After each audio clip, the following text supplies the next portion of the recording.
Je rentre de préparer une face pour pastel. C'est à base de farine. Et après, on va préparer ça. On va mettre dedans le pastel et puis on va plier. Vous connaissez déjà les petits chaussons, petits calzones, pastel, ça a plein de noms différents. Après avoir fait la pâte à pastel, on va faire la pâte pour le dessert. La pâte du sablé breton. Pareil, je vais vous écrire les recettes ici.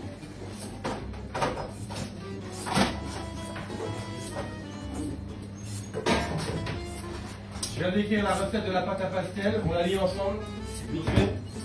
C'est assez facile. Le but est d'être cuisinier et on commence par être sur le premier échelon, commis de cuisine. Ils vont faire la salade, les pommes de terre, les oignons, tout ce qui est légumerie principalement. Ils vont peu faire de cuisson, ils vont très peu faire de pâtisserie dans un premier temps. Et on apprend tout doucement les petites tâches faciles pour ensuite acquérir des compétences, des connaissances et monter tout doucement en gamme, en échelon et devenir de commis à chef de partie, second, voire chef, voire entrepreneur. Il y en a beaucoup qui veulent devenir entrepreneurs. Il y a un petit peu, quand une belle boule de se débarrasser. Mais un peu, c'est normal.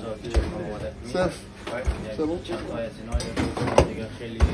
Ouais, parfait, super, c'est très beau. Tu filmes? Moi, je viens du Sénégal. Je suis passionné par la cuisine.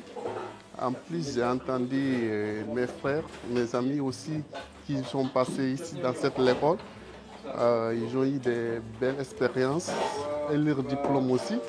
C'est pour ça qui m'a poussé pour venir faire la formation ici. Ils sont là pour apprendre de la technique avant tout, pour être efficaces et bons sur le terrain, mais ils sont aussi là pour apprendre la ponctualité, la rigueur, la discipline, l'écoute, la langue française bien sûr, la curiosité, l'envie, la prise d'initiative, toutes les qualités qui font qu'un cuisinier devient un bon cuisinier. Là je vais goûter leur préparation, et comme ça, je vais leur faire goûter aussi, leur demander s'ils ont goûté. Et leur demander ce qu'ils en pensent pour voir, pour leur situer le palais, pour leur apprendre à goûter, pour leur apprendre à mémoriser les saveurs.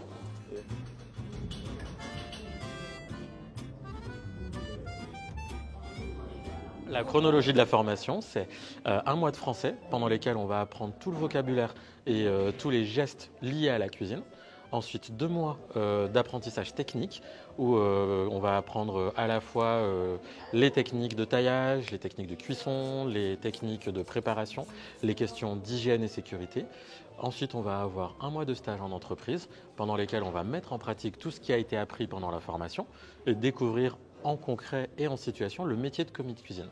Et après 2 semaines pour préparer les 2 examens, que ce soit l'examen de français et l'examen de cuisine. Pour rejoindre une promotion ou une classe de l'école des cuistots migrateurs, c'est tout d'abord une inscription en ligne qui est faite, donc à savoir un formulaire sur lequel on va avoir nous des informations de base des personnes. On va évaluer à la fois la disponibilité des personnes, leur niveau de langue pour avoir un niveau A1 acquis minimum, un niveau de mathématiques et aussi des questions administratives, à savoir avoir une carte de séjour avec autorisation de travail et être inscrit à Pôle emploi.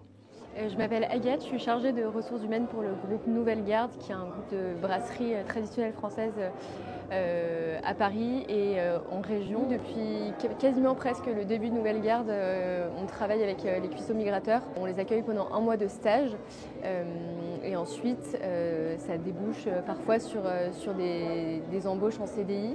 Donc on a accueilli plus d'une dizaine, comme je disais, et on en a embauché à peu près 5 en CDI à la suite de leur formation.